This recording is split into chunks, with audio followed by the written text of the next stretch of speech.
Hello everyone and welcome back to another episode of Tête-à-Tête with Inaya. I disagree with that too, actually.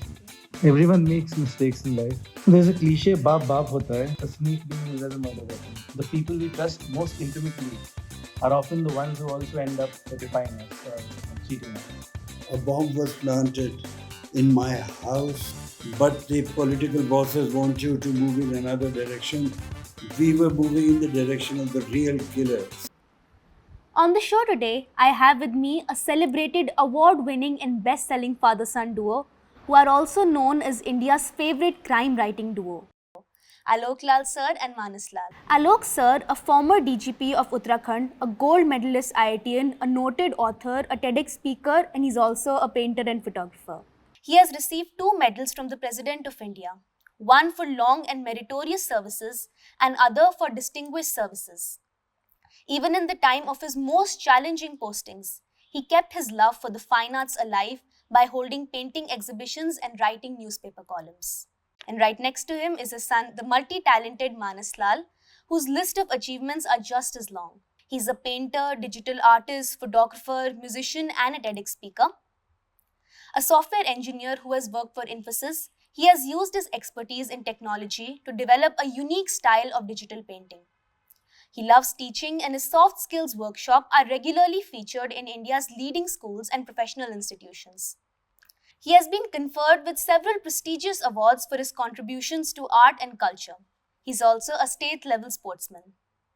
And except for Alok sir's book, The Baramandi Narcos, Busting India's Most Notorious Drug Cartel, he and Maanas have co-authored Murder in the Bylanes, Life and Death in a Divided City, On the Trail of Thugs and Thieves, True Stories of Crime from the Hindi Heartland, and their latest one, Fangs of Death, the true story of the Kerala snake bite murder.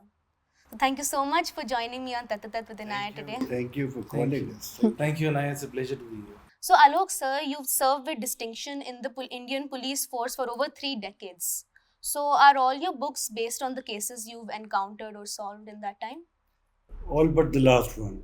Yes, so the first about Barabanki, where I was posted as superintendent of police, Yeah. and it is about a big drug bust while I was posted there. The second one is about certain riotous situations which prevailed in Kanpur when I was the DIG there. And the third book is a collection of 8 stories from my different postings, primarily about cases of larceny, and during the investigation of which we found a lot more than just the single theft we were looking at. Sounds And the last one is The Fangs of Death, which is a story from Kerala. So this was widely reported in the media, and we were requested to write about this, the two of us. And Maanas sir, you're a software engineer and you've also worked for Infosys. So what made you switch to full-time writing? Everyone makes mistakes in life.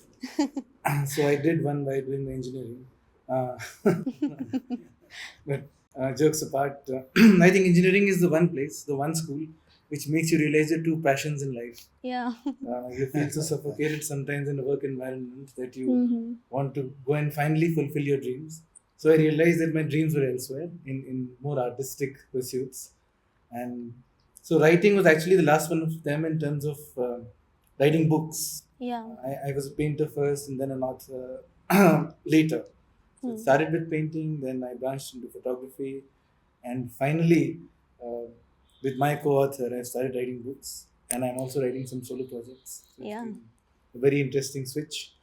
And I think, yes, as I said, when you are in a job, a corporate job, sometimes you realize how free you were before you joined that job.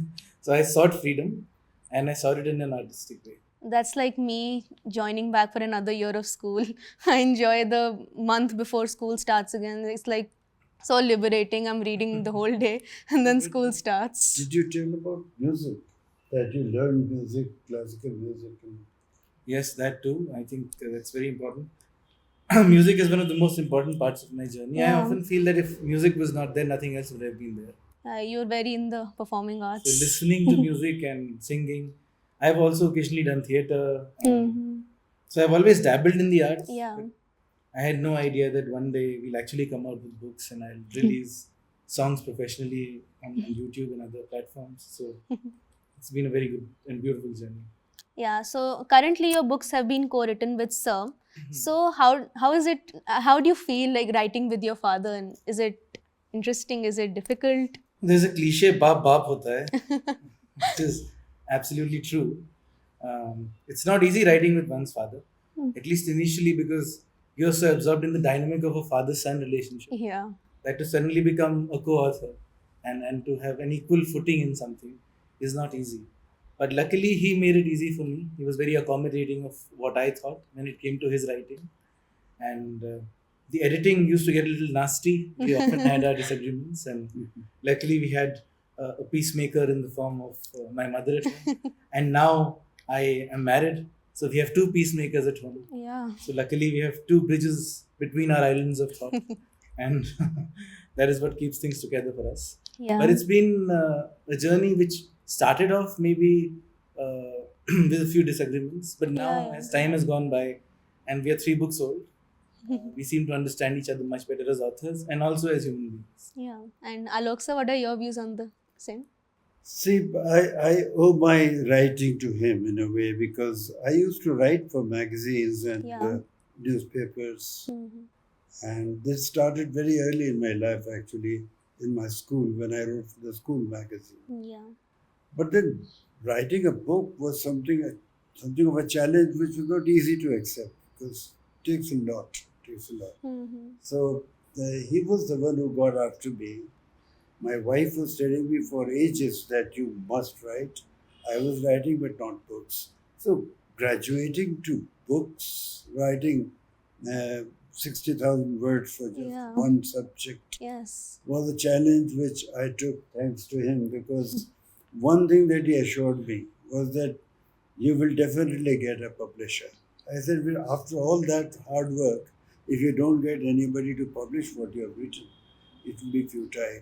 So he was instrumental in getting the agent. His agent was also passed on to me, and the literary agent, therefore, was responsible for taking it forward. Yeah, Mr. Suhail Mathur. Yeah. Yes, Sohail Mathur of the Book Breakers. Yes. And you recently published your latest book, The Fangs of Death, the true story of the Kerala snakebite murder. So tell us more about the book and the writing process. So this is a book about a very famous murder which took place in the state of Kerala. Yeah. And infamous, I should say, perhaps, because this was a murder where a husband murdered his wife Oh. using a snake. Wait, is that a spoiler? That's not a spoiler. Okay. Because this is not written like a whodunit. Okay. Since everybody knew about the case, Yeah, that yeah. was It's a the known primary case. challenge in Mhm. writing the book. What attracted me most to the book was that it was about a snake being used as a murder weapon. Hmm. Since the time I've been a child, I've been very fond of snakes. Oh. And I have scrapbooks about snakes, I've read about them, I've seen shows on them. And for me to see snakes as villains in a story is often problematic. Hmm. So the reason I thought I should write this book is to, connect the dots and show people the link between human depravity and how a creature was used to represent that. Hmm. So the innocence of the snake is something I hope which comes through in the book. That is Definitely. something which this idea began with. And the other part of it was, of course, that the investigation in this case was brilliant. I think rarely do you come across a case anywhere in the world where, based purely on circumstantial evidence, such a strong punishment was given to the perpetrator. Yeah. So the way the Kerala police worked round the clock and put together the evidence and managed to get a verdict, which is now a landmark judgment, Yeah. was very impressive. And so, for all these reasons, we thought we should put it together in the form of this book. Yeah. And I hope it's readable. It has interrogations. It has a lot of evidence collection, camaraderie between cops, some disagreements, and it also exposes the depravity of human nature Hmm. and talks about how the people we trust most intimately are often the ones who also end up defying us or cheating us. Yeah, I'm I also. must show the cover of the book Yeah. because it's beautifully done, isn't it? Yeah, it's very pretty. The And contrast is And the amazing. use of the snake here has made it so dramatic. Yeah. And the color of this font is the same as the snake's venom. Oh, They've, okay. they've been very imaginative in designing this. The snake's venom color. Yeah. It's a very alluring cover. Yeah. He tells the story about a bookshop where he was. Yeah. Yes, and this book kind of stands out in the crowd. Hmm. So I know of a person who went in and saw this book from a distance Yeah. and picked this one up first just because of the cover. So must thank the publishers actually for this, because it's their work. Yeah, covers are very important. Like people say don't judge a book by its cover, but sometimes covers are what attracts you to the book. Please judge this one also by its cover. By the way, talking of covers, this cover was made by Maanas. Oh, He's the artist of the cover. wow. That's nice. Yes, this was our book before this called On the Trail of Thugs and Thieves. Okay, Alok sir, now let's talk about your days in the police force. So, what was the most bone chilling crime that you encountered? Like something that still gives you the chills today when you think about it? I think I came closest to encountering a bullet on my body Oh, okay. was in my posting in Pilibhit. Okay. Pilibhit is a small district in the foothills of the Himalayas in UP. Yeah. And these were the days, 1990, 91, 92, when the Sikh terrorists were active Hmm. in this area. Yeah. So one had to take a lot of initiatives, and there was always this chance of facing them Hmm. and exchanging fire. Yeah. This happened there a number of times. I was even attacked while I was in my own house there, Oh. in the residence. So this could be classified as very bone-chilling. In my first book on Barabanki Narcos, I have described how a bomb was planted in my house by Oh. some people to, Wow. blow me up there. Oh. In the residence. These things have happened. So you can say bone chilling, yes. Luckily, not bone splitting. Was there any case that while you were solving it completely stumped you, like you were at a dead end, you didn't know how you would continue with it? Well, there were cases indeed, and especially cases which have a political slant to them. Yeah, I can You understand. know, somebody dies, and there are people who are out to make political capital out of that death. Hmm. So they completely derail an investigation. Yeah. You are moving as an investigator in one direction, but the political bosses want you to move in another direction to help their political cause. Mm-hmm. So one such case was in Kanpur, about which the third book is there, Oh, about okay. which the book that he and I wrote together, the second book. It's about the posting in Kanpur, as I told you. And that is when a particular Neta was killed. And there was much politics around the death of that Neta. Yeah. Mhm. We were moving in the direction of the real killers, but the political bosses wanted us to tell some other story. So these are the difficulties sometimes that we encounter. Yeah. And is there some case that you were solving that's still unsolved? There must be quite a few. I retired quite some time ago. Actually, I retired in 2012. Okay. So 12 years have passed. I guess that most of those cases must now be resting in some court or somewhere else, or on just police records. When the case is not solved, you put what is known as the final report. Yeah. That is it. So I think there must be quite a few such cases. But yes, there were cases which could not be solved. I've heard of many old cases that are now being solved because of advancing technology. So I feel as with time also some factors lead to some cases being solved. In my time itself, the mobile phone had become a good tool not just for the criminal, but also for us. Yeah. Because one could trace their location, one could trace the person who used that phone, and therefore technology was helping us there. Yeah. Now, older cases which have some connect with technological aspects, I guess that they must be solved now. Yeah, definitely. Okay, now moving away from the world of crime. So, Manas sir, you love teaching, and as I mentioned before, your soft skills workshop are featured in many Indian schools. So tell us more about them. So there are different kinds of workshops I hold. Yeah. Some of them are about learning to appreciate art. There are workshops on photography. Yeah. There are also painting workshops.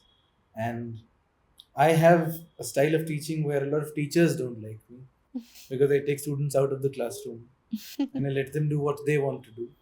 And I don't really impose any rules on them for creativity. Mm-hmm.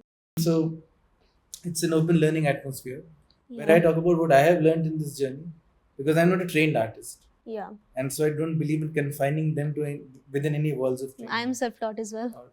Or one school of art. So you'll understand what I'm saying. Yeah. So I feel that being self-taught and also having your own expression while respecting other artists Yeah. is extremely important. So discovering your individuality as an artist is pretty much the fulcrum of the soft skills workshops I teach.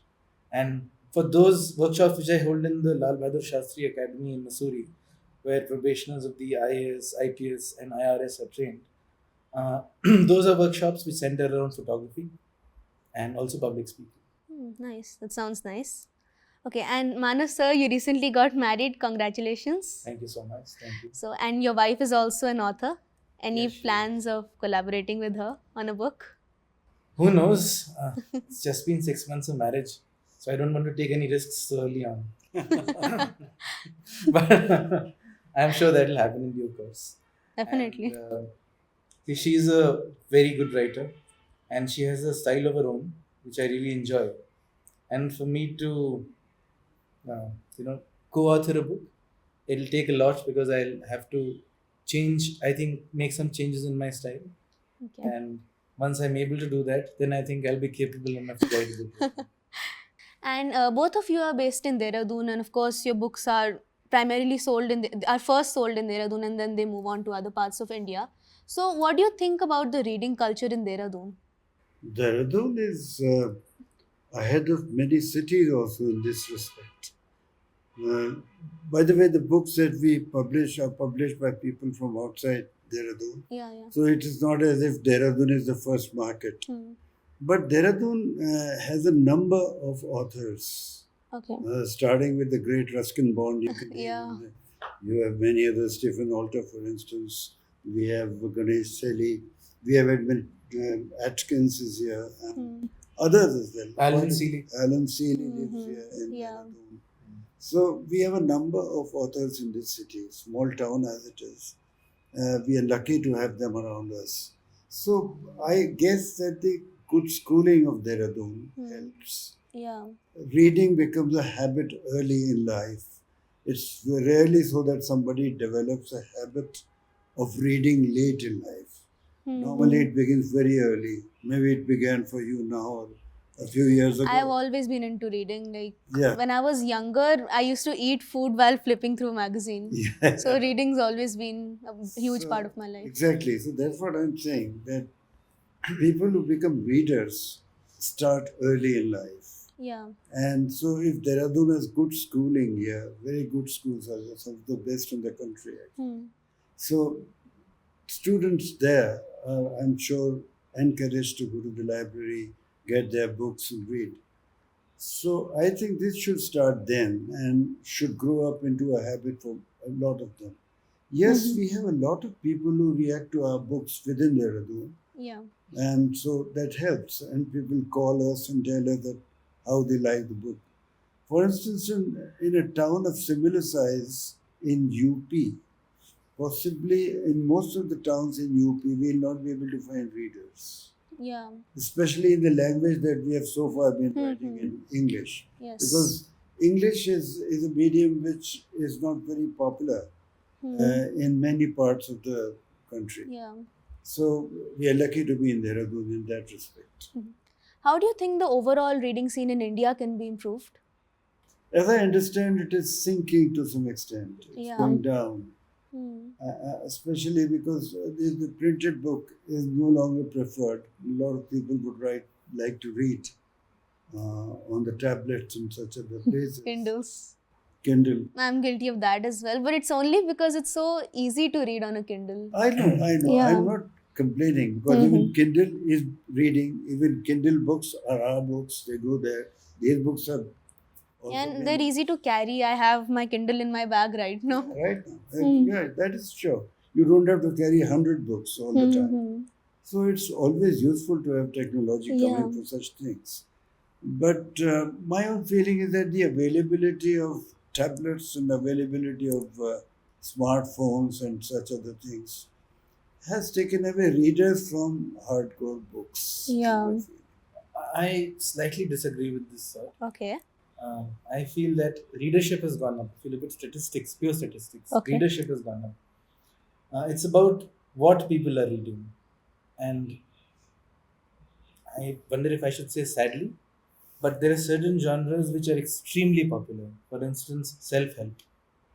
A lot of non fiction is popular. Yes, yes. But fiction, which I consider, um, you know, at least I consider the most evolved form of writing, I know, same. is not loved any longer as much as it was, say, about 2 decades ago. Yeah. And that's where I am concerned, because I don't think that people should move away from the beauty of imagination and fiction writing. Yeah, because that's what I love about writing. It's so different from my daily life and it just breaks the monotony when people go on adventures in some faraway land, there's magic happening. It's just, there's a sort of wonder to it that can't be replicated in non-fiction books.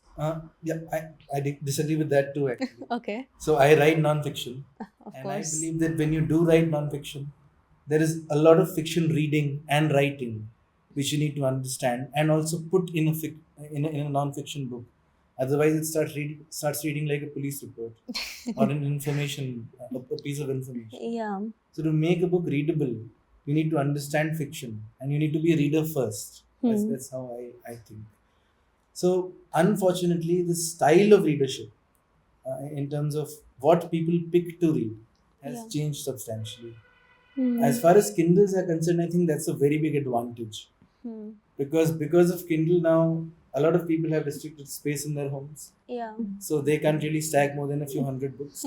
So eventually, they have to switch to Kindle, and I think they don't need to feel guilty about it, because it's at the end of the day a wonderful platform. Even audible books are great, as long as you're reading or listening to somebody who has written a book.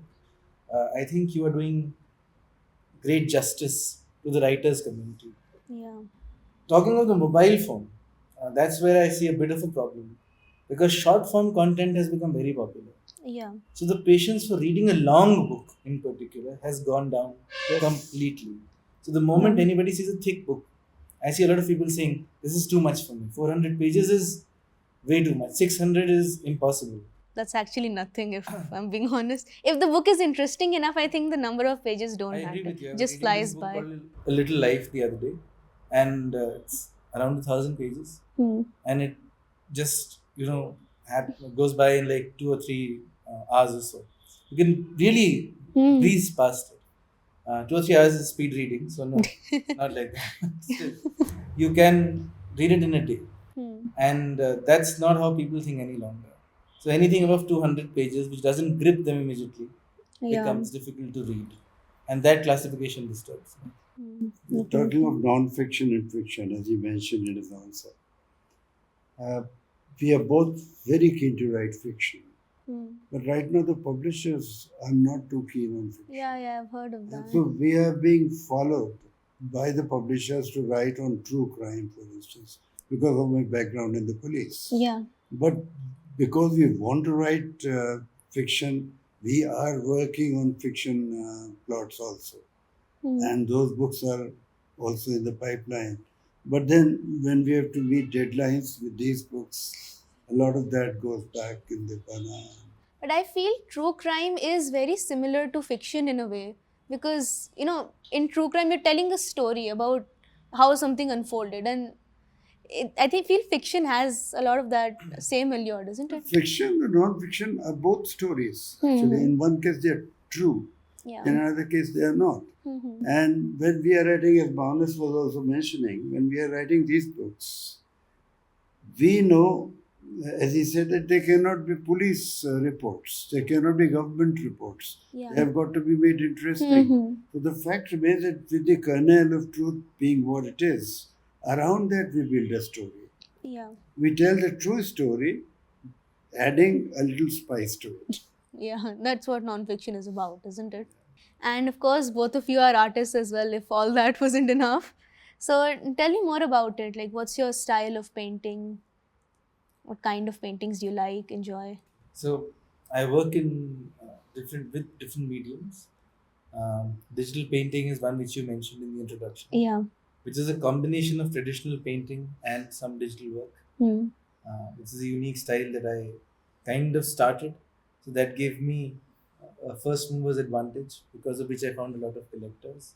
Yeah. I love doing abstract work across genres. Acrylic is perhaps the medium I use most, but I've worked with other mediums also. Hmm. And I love working on the canvas. Yeah. Um, Oil as far as paintings, like, I also work with oil. That hmm, is not that's my. my favorite medium.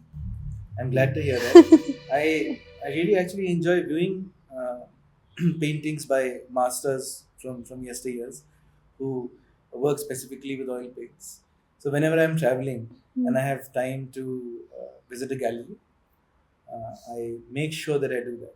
And one of the reasons I travel is also to see art across the world. And so I think I pick up something from every form of art, from realism, from abstraction, from cubism, from surrealism. I think all these styles have had an influence on me. Yeah. So I can't really pick one type of art which I create, Yeah. but I think it's a mix of all of that, and what I'm feeling in the moment. Yeah, I can relate to About that. my art, tell her what is your impression about my art? He started off as a realist, that I can say for sure. Hmm. Um, and he's particularly gifted with portraits. But I'm very glad that he graduated to abstract later. And I use the word graduated very consciously here. Because I It feel is improvement upon realism when you graduate. no, I Yeah. just feel like if realism is good, then it has to be really good. Realism as a form of art for me has to be extremely brilliantly done, and very close to reality. Hmm. If you talk about good art, I Yeah. don't think making something the way it looks is artistic. I Yeah. think creating something of your own Hmm. from what you see around you is artistic when it comes to Yes. realism. Yes. Yes. Abstraction is, of course, a completely different ballgame. But I'm very glad that he allowed his emotions to dictate what comes on the canvas Hmm. later in life. So now in his portraits also, there is an element of emotion. There is an element of Aloke Lal. It's no longer a student of art who's trying to create something which they're seeing. Hmm. So that is something I'm really happy about. Yeah, I'm glad that I'm not completely grown up as yet. I'm still growing, still learning, Yeah. still trying to add new dimensions to the work that I do. And thanks to his way of thinking about all these, the idea of perfecting, say, a realistic portrait of Inaya is one. But does that realistic portrait bring out the personality of Yeah. Inaya in Yeah. it? Hmm. And in order to bring out the personality, maybe I have to think beyond just the outline. Because art tells a story to the person Yeah, who's viewing it. absolutely. So add those dimensions to a picture. For that, it's necessary that you think outside the box and Yes. add new dimensions and new ideas to it. Yeah. I'm sure after those beautiful descriptions, the viewers are just burning with curiosity to see some of your paintings. So let's take a look at those. So this space is, as I was telling you, a combination of painting and photography. Okay. So what you see here is one of my paintings, Yeah. and it has been superimposed on a photograph which I took in Lucknow. Oh, okay. So this kind of work is my most collected style. Very unique style. Yes, it is something I started dabbling with about a decade back, and I'm very glad that it found favor with so many collectors. And I'm very happy to say this, that one piece of art is at Baichung Bhutia's home, Oh, who I am sure your dad will know. yes, And I've met him too. you have met him too. Yeah. And another one of my works is with the Chancellor of Birmingham University and the House of Lords, and a member of the House of Lords, Karan Bilimoria. He's also the founder of Cobra Beer. I think that's what he's best known as. So, anyways, so they have been very kind to me, the collectors, and this work has found favor with a lot of people. This is a photograph which I took in the Hemis Monastery in Leh, and post-processed it a bit. But the one thing which always intrigues me is people feel like they are putting up the decor. they're actually taking it down. Oh, But I like that perspective. But I loved how the colors were playing in this. And Very like emphasis on the person and the. yes, and this is a print on canvas. I always like getting my photographs printed on canvas Yeah. because I feel like that medium gives a painting-like feel to the photograph. Yes, yes. So a lot of people who see the photographs feel like it is actually a painting, which I consider a compliment. This is the famous Golden Gate Bridge in San Francisco, but this is not an angle which is captured often. That area is known for these trees which are hundreds of years old, but I took a bit of a risk, jumped over a section of the underside of a bridge and then went down a slope and finally managed to reach a place where I got this angle. And I'm very glad that the mountains also, did their bit. The risk paid off. Managing the light was difficult, but the effort paid off. Yeah. So these three, I always consider them a set of three, Okay. have a very interesting story. Two of my closest friends were sitting on either side Okay. and having this intense argument. And I had these three canvases with me and a set of acrylic paints. So I feel like the paintings represent the various stages of their argument. But this is also my favorite style, where I'm able to pretty much express exactly how I'm feeling without thinking much about what is being made. And so these bold strokes, the way they come across and the use of texture white and some thicker paints is something I really enjoy. And this is acrylic work which is very, very personal. And actually these were made, all three were made within the space of an hour during that argument. And I think eventually they settled it. So perhaps you see a progression of things getting better. I don't know, but it's a representation of how I felt in those moments. And that's pretty much how my art is. That one seems more peaceful. Yes, I think it is a little more peaceful because I'm not sure if all is peace even now between them. But it's, The cool colors, yes, I think it became less intense as time went on. But I'm very glad that these three are always, spoken of and seen together because that's how I had also imagined them. So these four are part of a larger series of sketches. Most of them now have a home in London, which I'm very proud about. They've been collected by a collector there. And so these are moods in different phases of my life. They've been made at different times, but I feel like they do come together as a series. And so this is a style of art which I am personally very attached to and also very proud of, because I was wondering if this expression will find any notice with its observers of art or critics, and I'm happy that they have indeed lapped it up and also enjoyed it. It's very unique.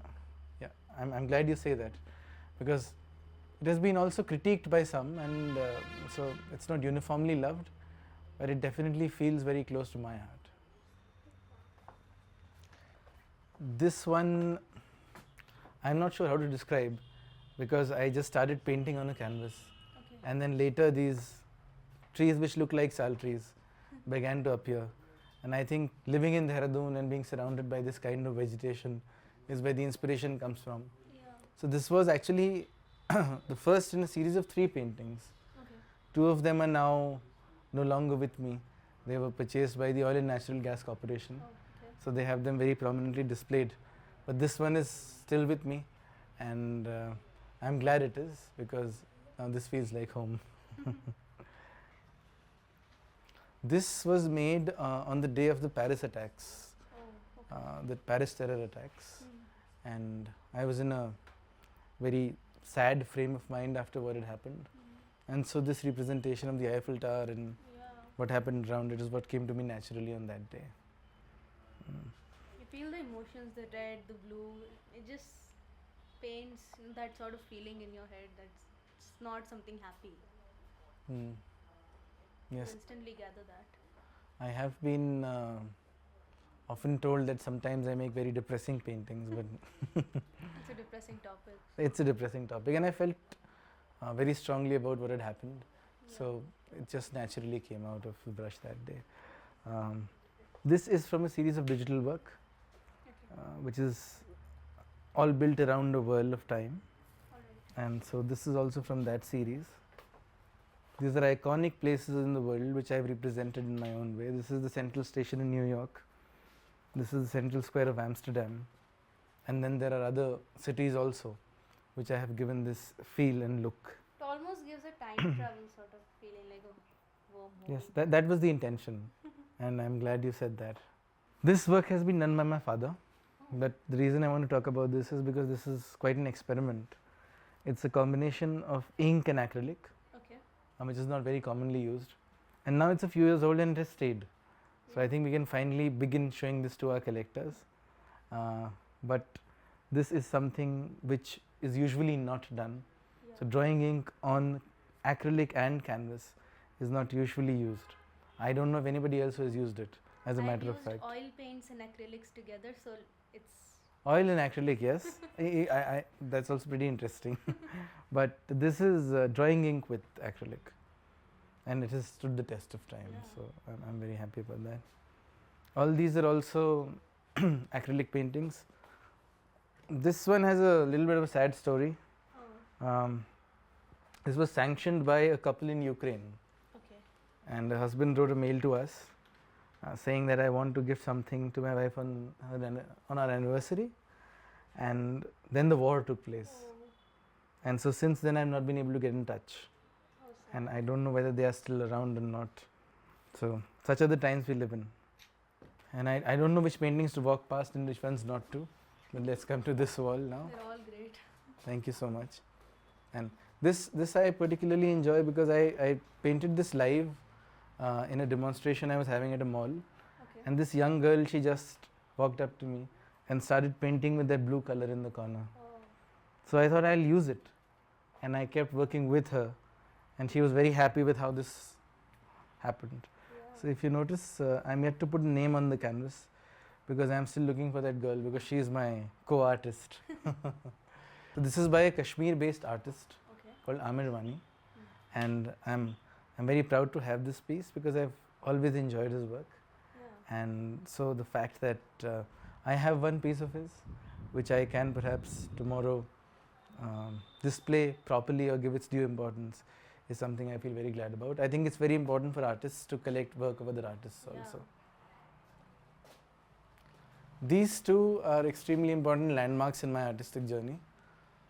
This is a photograph I took in Prague Okay. in the year 2014, and this was then later used by Prague Tourism as their official picture for the year. Oh, So I was very grateful to the country, the Czech Republic, and to Prague for choosing this one as their photograph of the year. They bought the rights of me, and this one was featured by National Geographic as one of the 100 best pictures taken in the world in the year 2014, wow. and the only entry from India that year. And the subject was women empowerment. So if you come closer and have a look at this particular piece of art, there is this woman standing bravely on these, it's a rocky beach, and this wave kind of comes in, this surge of energy, and she is right there facing the elements. So the theme was women empowerment that year, and this went on to win several awards, and also I am very glad that National Geographic featured it because that is indeed a huge honor. Okay, now it's time for the rapid fire round. So I'll need short, crisp, precise answers here. Should I be nervous? I don't think so. So what Please is ask some what is the controversial posture of these answers? Rapid fire. That's a very cop-like description. Oh, yeah. Okay. They're very mild questions. So, your favorite author, Maanas? I'll go with Louisa May Alcott because she's the author who inspired me to start reading. I understand it's difficult to pick one. Yes. And sir, how about you? Premchand. Nice. And your favorite book not written by you? I don't like any of my books. In any case, they would not be at the top. There are a book- And I'll go with Little Women again because that was the Okay. book which got me into reading. Okay, nice. I like that book. I read it when I was younger. I read in class 5 back in the day, but it had a profound impact on me. Otherwise, it's very difficult to pick one book out of. hundreds. Yeah, I understand. And sir? For me, Premchand's Godan.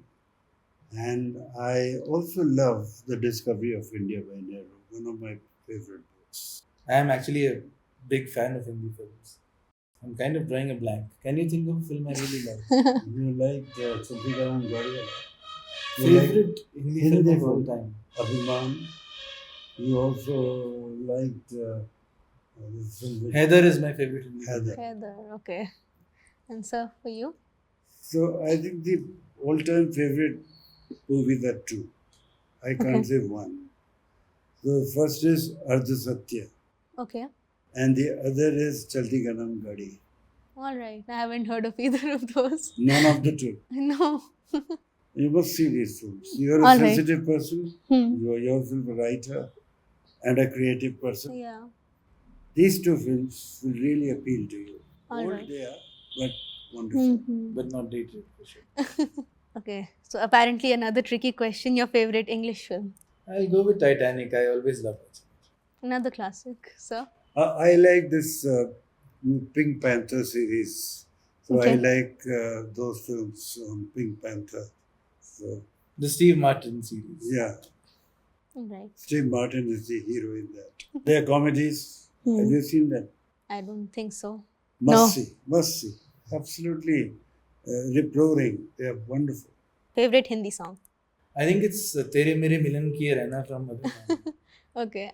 Kishore- I've heard that song. Yeah, S.D. Burman's music and Kishore Kumar and Lata Mangeshkar have sung it, and Majru Sultanpuri's lyrics. And sir?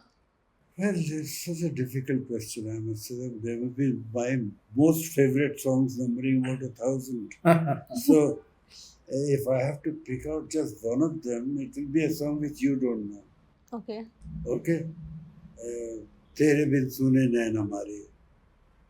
This is Rafi and Lata. Haven't heard of it. From No. the film Meri Surat Tere Meri Aankhein. Surat Teri Aankhein, 1960s. When even your mother was not born, perhaps. Yeah.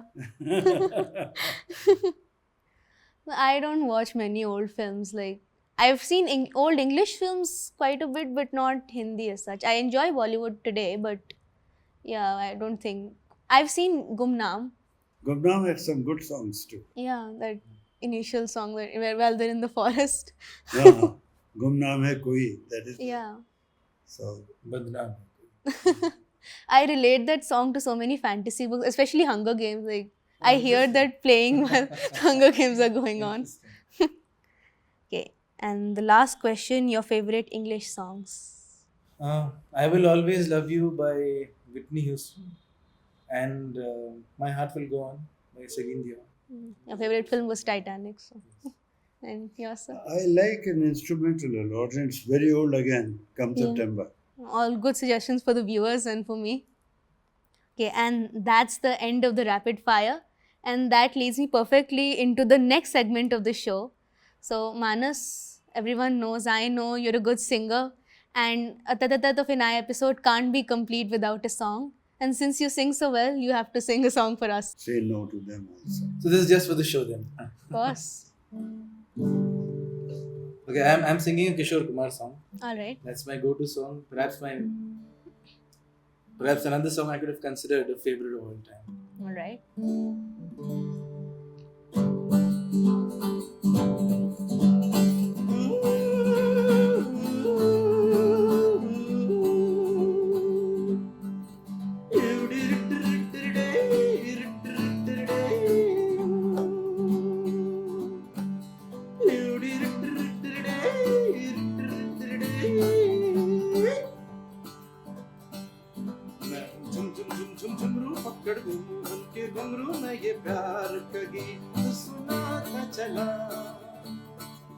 मंजिल पे मेरी नजर मैं दुनिया से बेखबर बीती बातों पे धूल उड़ाता चला युडे ये गायो लागा युडे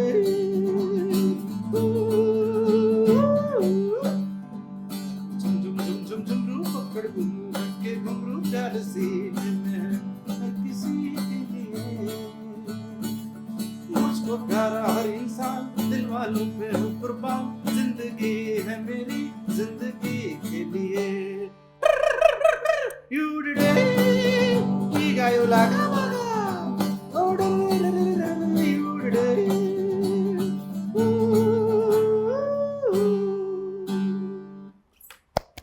that was wonderful. Yeah, that was such a wonderful end to this interview. I mean, Thank you so much. thank you so much for being here on the show. I loved having you here. I'm sure the viewers loved hearing your stories. Thank you so I much. hope so. I hope so. Because you asked very good questions. You Thank asked you. very probing questions, interestingly put to us. And so I hope we have been able to add to the interest quotient of the show. And thank you so much for having us on the show. We are all very mesmerized by your talent. Thank And you. We wish you the best for everything you do as a singer, as an author, as a show host, and as a student. I'm so glad that you're making such wonderful strides, and we look forward to more episodes. Thank you. And viewers, thank you for tuning into this episode of Tête-à-Tête with Inaya. And I'll see you in the next one. Bye.